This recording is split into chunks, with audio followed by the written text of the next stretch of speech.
The night was cold. The campfires burned low and soldiers whispered in the dark. Everyone knew what the orders meant. They were sending one man to face the beast. A mission of no return. No soldier had ever come back alive from that valley. Some said it was cursed. Others said the monster there was not from this world. But one thing was clear. Whoever went inside never returned. And tonight, his name was called. He stood still as the commander read the orders. His armor was scratched from old battles. His face was calm, but his eyes showed something else. A storm hidden deep inside. "You will go to the valley," the commander said. His voice was heavy, almost like he already carried guilt. "You will track the beast, you will fight, you will not return." The other soldiers looked away. Some clenched their fists, some shook their heads. But no one spoke. No one could stop it. Orders were orders. He did not argue. He did not beg. He simply nodded once. Then he turned and began to prepare. The whispers started the moment he walked away. "They are sending him to die. No one survives the monster." Why him? The soldiers talked, but none of them dared say it to his face. They all believed the same thing. He was already dead, but he was different. As he sharpened his blade, he thought about the stories he had heard. The monster with claws like steel. The creature with a roar that broke bones. A beast so fast no man could touch it. It was not fear that filled his mind. It was something else. A question that burned inside him. What if they are wrong? What if the monster can be killed? The night grew darker.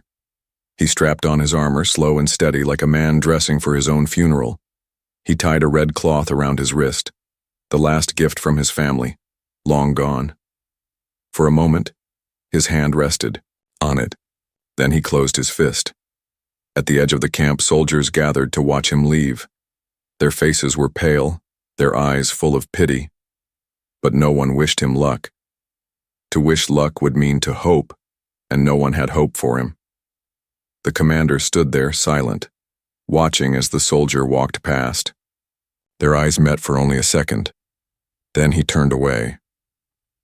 The path to the valley was dark. The air smelled of smoke and iron, as if the land itself remembered death. His boots crushed the dry earth. Every step echoed in his ears.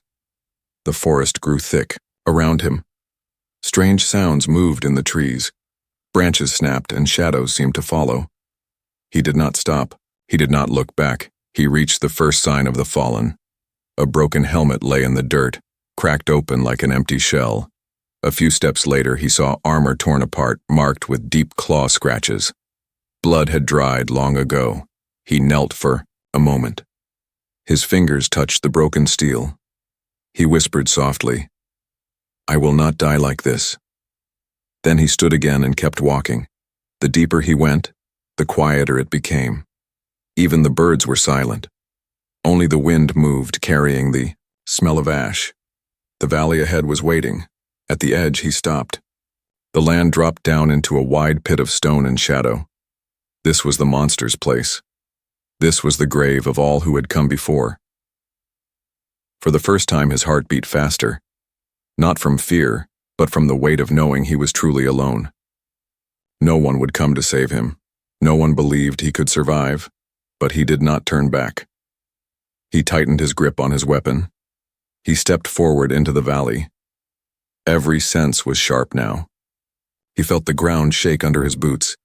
He smelled the foul stench of something alive, something huge. He heard a deep growl echo through the rocks. The stories were true. The monster was real. Still, he did not stop. Step by step, he walked deeper into the dark. His eyes searched the shadows. His body was ready. His mind was steel. Behind him, the world was silent. Ahead of him, the unknown waited. He whispered to himself, "If this is death, I will not meet it quietly." And with that, the mission of no return truly began. The valley swallowed him whole. Behind him, the last trace of the campfire's glow disappeared. Ahead, only shadows moved. The walls of stone rose high on both sides, tall and sharp like the teeth of some giant beast. The air was heavy here, thicker than before, and every breath felt like breathing smoke. He walked slowly, but his senses were sharp. Every sound, every whisper of the wind pressed against him. Somewhere in the dark he knew the monster was waiting. The ground beneath his boots told its own story. The soil was broken, claw marks dug deep into the earth. Black stains, blood, old and dried, marked the stones. His eyes traced the lines and shapes. Too much blood, too many deaths. He tightened his grip on his weapon. His thoughts sharpened like his blade. The silence of the valley was not natural. No birds, no insects, no rustle of small life. It was the silence of fear, a place where even nature did not dare to live. He passed the wreckage of an old, armored transport, torn apart as if it were made of paper. Metal bent and twisted, human bones scattered across the ground. He stopped for a moment, staring at the remains of those who had come before. This is what they sent me into, he thought, a graveyard. But there was no time for pity. The valley was alive with secrets. A low wind carried something to his ears, a sound, faint and sharp. Not an animal, not the movement of leaves. It was breathing. Slow, heavy breathing. He froze. His hand moved to his sidearm. His eyes scanned the darkness. The breathing stopped. For a moment the world seemed frozen with him. The shadows held their breath. The rocks pressed closer. Then, nothing. He took a step forward. Then, another. His heartbeat was steady, though his body screamed at him to turn back. But there was no turning back. Not now. As he moved deeper, the ground dipped lower. The valley floor sank into a hollow and mist began to rise. It curled around his legs like cold fingers, hiding the path beneath him. From the mist, he saw more. Signs of the fallen. Shredded uniforms, broken rifles, helmets with deep bite marks. One of them still held a weapon in his skeletal hand, aimed at nothing. The soldier paused, crouching near the remains. He picked up the broken rifle. Useless. He set it down gently, as if giving respect to the dead. Then he rose again and pressed forward. The mist thickened until he could see no more than a few steps ahead. He lifted his weapon, every muscle tense. His ears caught the faintest sound, a drip of water, steady and slow, echoing in the hollow space. Drip, drip, drip. It was not enough to mask the other sound. The faint scrape of something large moving against stone. His heart beat harder now. His eyes darted across the mist, searching for shapes. He thought he saw something, a shadow taller than any man, standing still, watching him.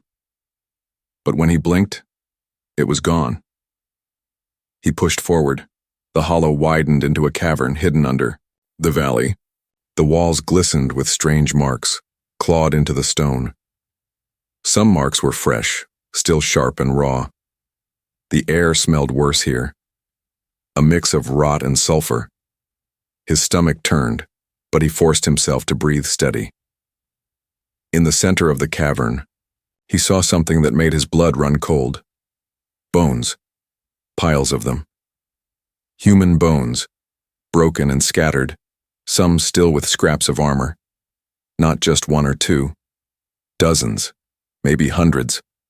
All the soldiers who had come before lying here as trophies of the beast. He clenched his jaw. This was no battlefield. This was the monster's nest. He stepped carefully, not making a sound. His eyes searched the shadows. His ears strained for the smallest noise. That was when he heard it, not the slow breathing from before.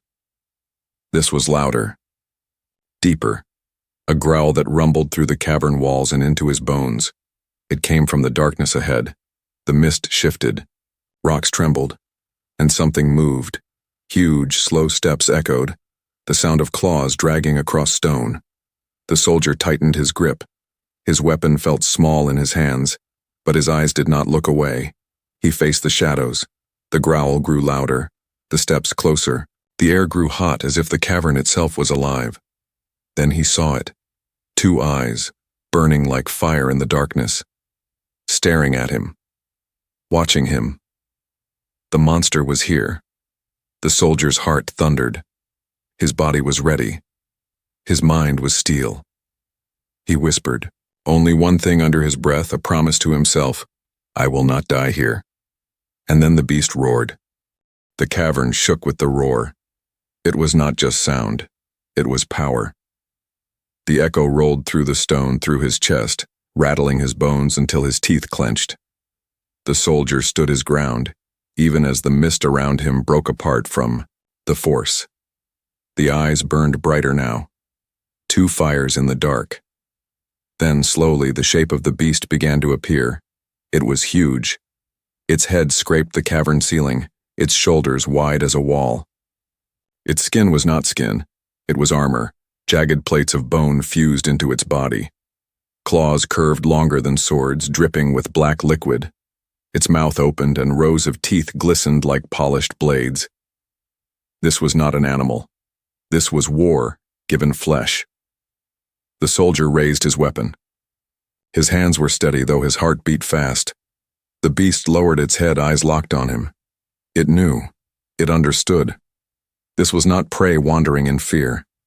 This was a challenger. The silence lasted only a breath. Then the beast charged. The ground cracked as it moved. Its speed was impossible for its size. In a blink, it crossed the cavern. The soldier dove to the side, rolling across the dirt as the claws slammed down where he had stood. Stone shattered, dust rising in thick clouds, he fired. Once, twice, 3 times. The shot struck the beast's chest, but sparks flew as if bullets hit metal. The creature barely flinched. Its armor was too thick. It turned, its roar shaking. The cavern again, and swung 1 claw. The soldier ducked, feeling the air rip above him. The claw tore through a pillar of stone, cutting it clean in half. The broken rock crashed behind him. He scrambled to his feet, moving quick, always moving. He knew now. Standing still meant death. The beast lunged again. He slid under its arm, slicing with his blade as he passed. The cut sparked against the armor, leaving only a shallow scratch. But the beast roared in anger, proving it could feel pain, even if only a little. That was enough for him. He darted back, keeping distance, eyes sharp, mind racing. The cavern was wide but full of broken stone, bones, and shadows. He could not fight strength with strength. He had to be faster, smarter. The beast circled, growling low, dragging its claws across the floor. Sparks lit the mist. Its movements were strange, not wild, not blind.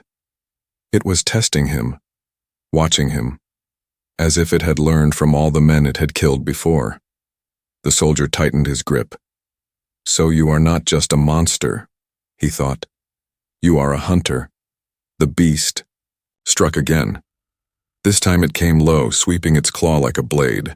He jumped, grabbing a jagged ledge, pulling himself up just as the claw smashed through the rock below. Shards cut his arm, blood dripping, but he held on. He pulled himself higher, firing down into the beast's face. The shots struck its eye.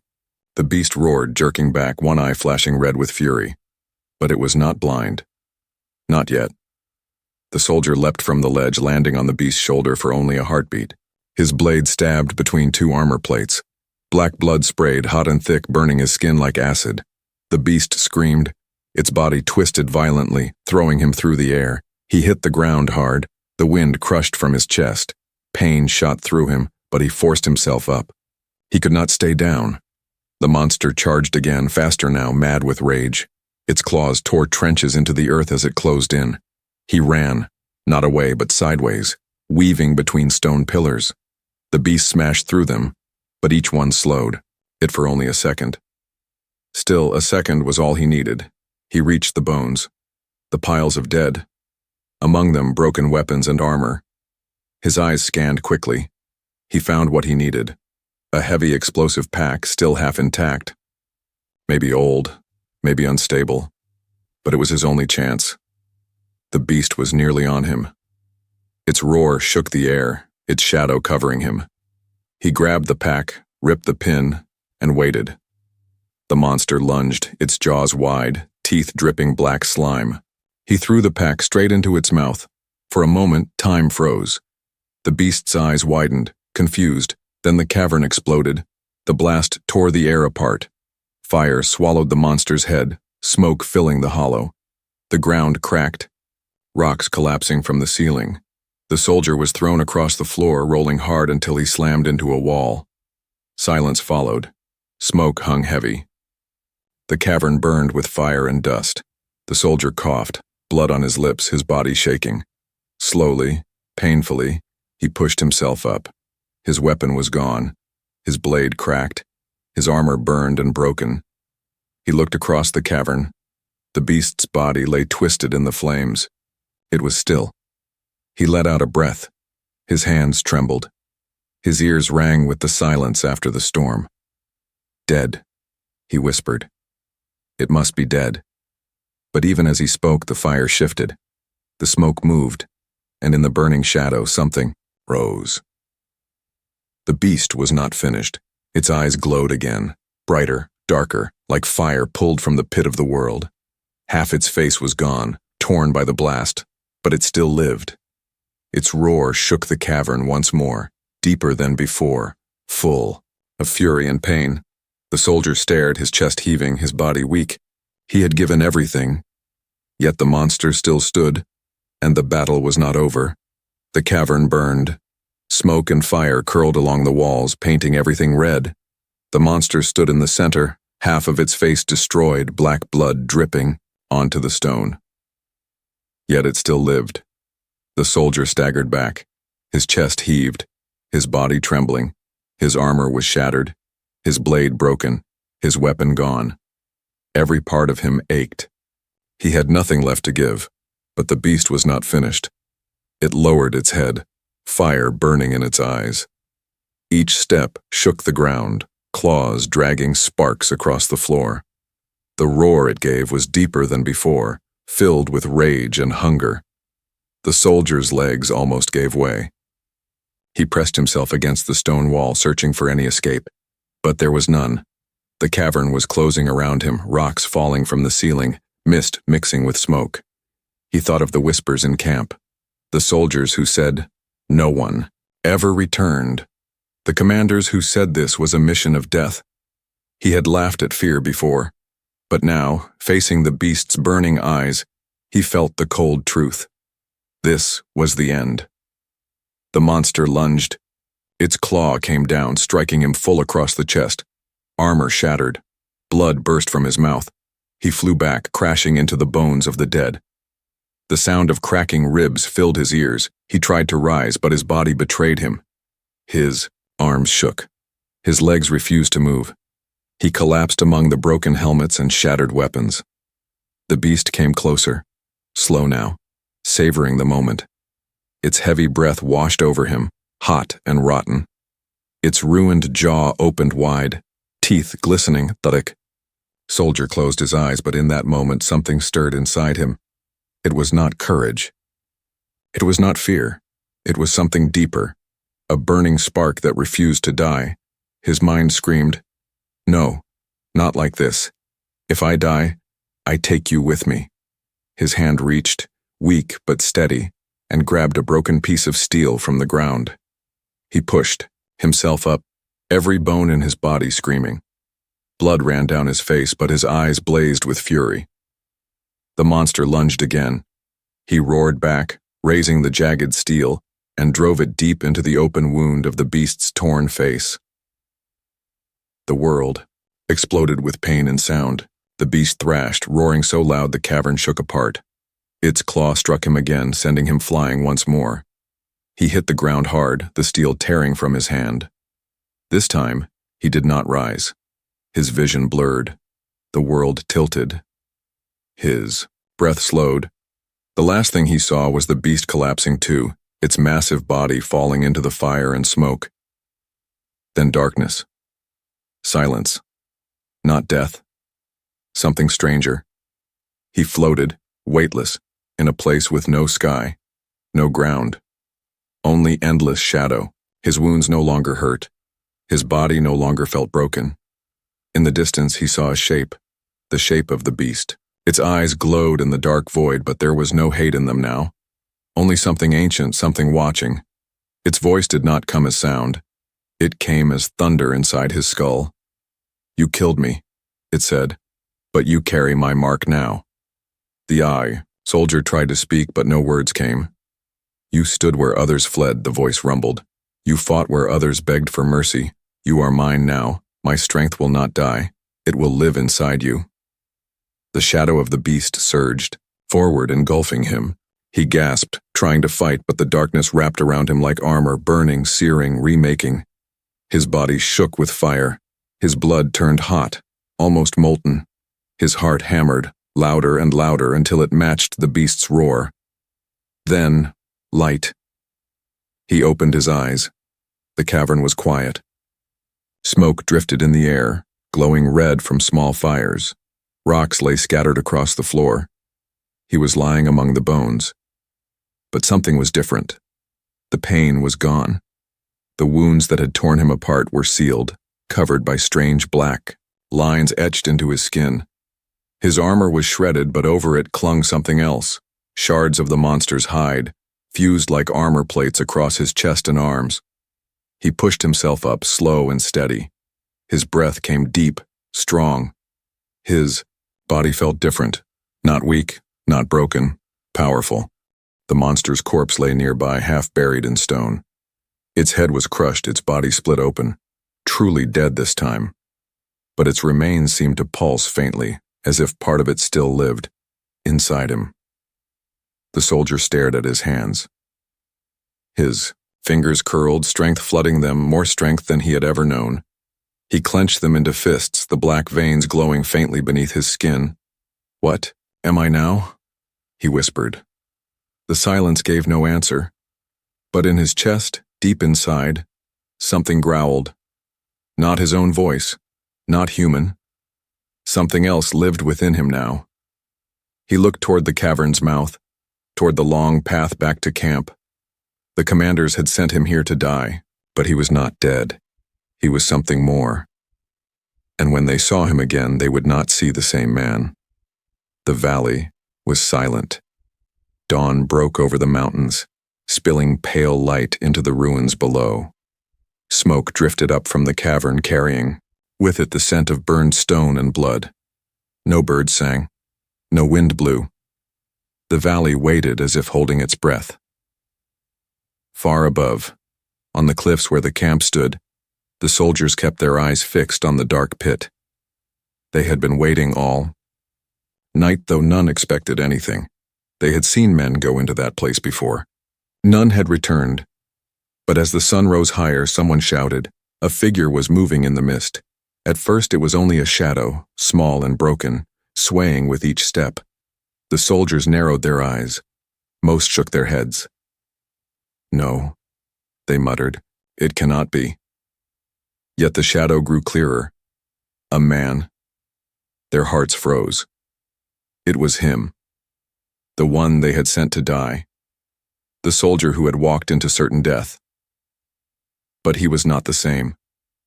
His armor was torn apart, burned and shattered. Yet something else clung to him. Dark plates of jagged bone fused into his chest and arms like living armor. His eyes burned faintly, glowing in the morning light. His steps were slow, heavy but unbroken, and on his back, strapped with bloodied cloth, was the skull of the beast. The camp fell into silence. No one spoke, no one moved. They only watched as he climbed the final slope, the mist curling around his legs like smoke around a phantom. When he reached the edge of the camp, the soldiers stepped back. Some raised their rifles in fear.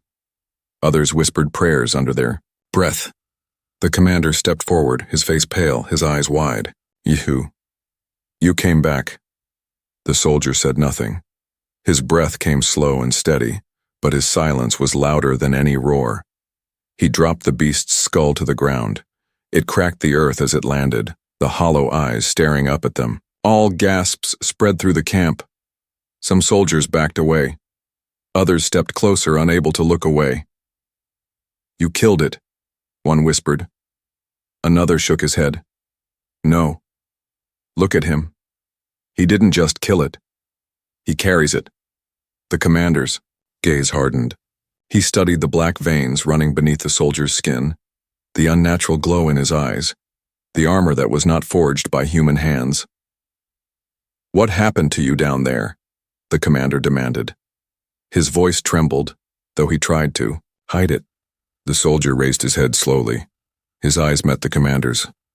For a moment, no words came. Then finally he spoke. "The monster is dead," he said, his voice low, steady. "But death did not take me. Something else did." A chill spread through the camp. The commander stepped back, his hand instinctively touching the pistol at his side. "You are not the same man we sent down." The soldier's lips curled into the faintest shadow of a smile. "No, I am not." The soldiers whispered among themselves, fear and awe mixing in their voices. "Is he even human anymore? He should be dead. Maybe he's more than human." The soldier turned his gaze across the camp. Every face turned away, unable to meet his eyes. He could feel their fear, their doubt, but also something else. Respect. For the first time, they looked at him not as a doomed man, but as something untouchable. He walked past them, slow and steady. The ground seemed to shake under his boots. No one stopped him. No one dared. At the center of the camp, he paused. He looked at the men and women who had once pitied him, who had believed he was walking to his grave. Now they stared at him like a legend returned from the dead. "You sent me to die," he said, his voice carrying through the silence. "But I came back." No one answered. He let the silence linger, then added, "The monster lives no more, but a part of it lives in me, and it will fight for us now." The commander's jaw tightened. He wanted to speak, to challenge, to deny, but the words never came. Because deep down he knew something had changed. The soldier before him was not only stronger, he was no longer bound by their orders, their rules, their chains. He was something new, something dangerous. That night the camp was restless. Some soldiers whispered about betrayal, fearing the man who had become more than human. Others whispered of hope, believing his power could turn the tide of the war. But none could sleep without seeing his burning eyes in their minds. The soldier himself sat alone, staring into the fire. The flames reflected off the jagged armor fused into his body. His hand clenched, then loosened. His veins pulsed black, faintly glowing with each heartbeat. He could still feel it, the monster's power inside him, alive, waiting. And deep in the silence of night he heard it. A growl. Not outside, not near the camp. From within himself. The beast was dead. But its spirit lived in him now, and the war had only just begun. The camp did not sleep. Even after the fires dimmed, even after the night grew still, whispers carried through the tents. Soldiers spoke in low voices, afraid the man in the shadows might hear them. They feared him, they respected him, and they did not understand him. The commander watched from his tent, silent and uneasy. He had seen men return broken. He had seen men return mad, but he had never seen a man return changed. Not like this. The soldier sat alone by the dying fire. His back was straight, his face calm. But inside him something moved. The black veins beneath his skin pulsed faintly, glowing in rhythm with his heartbeat. Every breath he took carried more weight than before. His senses stretched beyond the camp. He could hear the steady drip of water far outside the walls. He could smell the faint rust of old weapons in the armory. He could feel the heartbeats of the men who whispered about him. Was not one of them anymore. When dawn broke, the silence shattered. An alarm bell rang. Scouts rushed in, shouting, "Enemy force approaching from the ridge!" The soldiers scrambled. Weapons were drawn, armor fastened in haste. The commander barked orders, sending men to the barricades. The soldier rose slowly. His movements were calm, unhurried, but every eye turned toward him. He walked to the barricade, his jagged armor catching the morning light. The enemy appeared on the ridge. Merciless raiders, armored in stolen steel, carrying banners soaked in blood. They marched with numbers greater than the camp had ever faced. The soldiers at the barricade tightened their grips, fear written on every face. The commander cursed under his breath. "We cannot hold them." Then the soldier stepped forward. "I will go," he said simply. The commander's eyes narrowed. "One man cannot stop an army." The soldier met his gaze. His voice was calm, steady. "I am not one man anymore." Without waiting for permission, he moved beyond the barricade. The soldiers watched in silence as he walked across the open ground alone toward the ridge. The raiders saw him coming. Laughter rippled through their lines. One man against hundreds. They raised their weapons, jeering. The soldier did not slow. When they charged, it began. He moved faster than human eyes could follow. His body blurred, his armor gleaming as claws of black bone erupted from his arms. His blade cut through the first raider before the man even raised his shield. Blood sprayed across the dirt. A second raider swung an axe. The soldier caught it in his bare hand. The steel bent like tin. He slammed the man into the ground with a single strike, leaving only silence where laughter had been. The raiders hesitated. This was no man. The soldier roared, not with his voice alone, but with the beast inside him. The sound shook the ridge. The raiders faltered, their courage turning to fear. He tore through them like fire through dry grass. Every strike was deadly, every movement precise. Bullets struck his jagged armor and shattered. Blades cut his skin and left only faint marks before healing closed them. His strength was endless, his fury unstoppable. The soldiers in the camp watched with wide eyes. They had seen battles. They had seen death. But they had never seen this. One by one, the raiders fell. Their screams filled the air, their banners torn and burned. The ground turned red beneath his boots. When it was over, silence returned. The raiders lay scattered, broken. The soldier stood among them, breathing steady, not even trembling. His armor dripped with blood, his eyes burning like fire. Slowly, he turned and walked back to the camp. The soldiers stared as he passed. Some stepped back in fear. Others fell to their knees in awe. No one spoke. The commander met him at the barricade, his face pale. "You," he whispered. "What have you become?" The soldier's gaze was calm, steady, but his words were heavy. "I am what you made me. You sent me to die. Instead, I returned with the power of death itself." The commander's throat went dry. He saw not a soldier, not even a man, but a weapon. That night, the camp did not whisper. They stayed silent. They did not look at him, but their silence spoke louder than words. They were afraid. They were grateful. And they no longer saw him as one of them. The soldier sat alone again, the firelight dancing across the jagged plates fused to his body. He stared at his hands, at the black veins glowing faintly beneath his skin. His strength was real. His wounds healed in moments. He could hear the world in ways no man could, but in the silence, he also heard the growl again, deep, low, inside him. The beast's spirit stirred, restless. It whispered without words, urging him toward more blood, more death. He clenched his fists, fighting it, but he knew the truth. This power was not only as he had killed the monster, but he had also become it. And now, he wondered, would he control the beast, or would the beast one day control him? The war did not stop for one man's survival, but it changed because of him. News spread faster than fire. Soldiers whispered in the dark. Messengers carried tales across the mountains, and enemies trembled when they heard his name. They said a man had gone into the valley of death and returned wearing the monster's remains. They said he had killed what no army could. They said he was no longer human, and with each story the legend grew. The commanders used him. They sent him on missions no one else dared to attempt, missions into places filled with fire, shadow, and certain death. Every time the soldiers believed they had seen him for the last time. Every time he returned, not untouched, never clean, but alive, and always changed. The soldier himself walked a path both feared and revered. When he entered a battlefield, silence followed.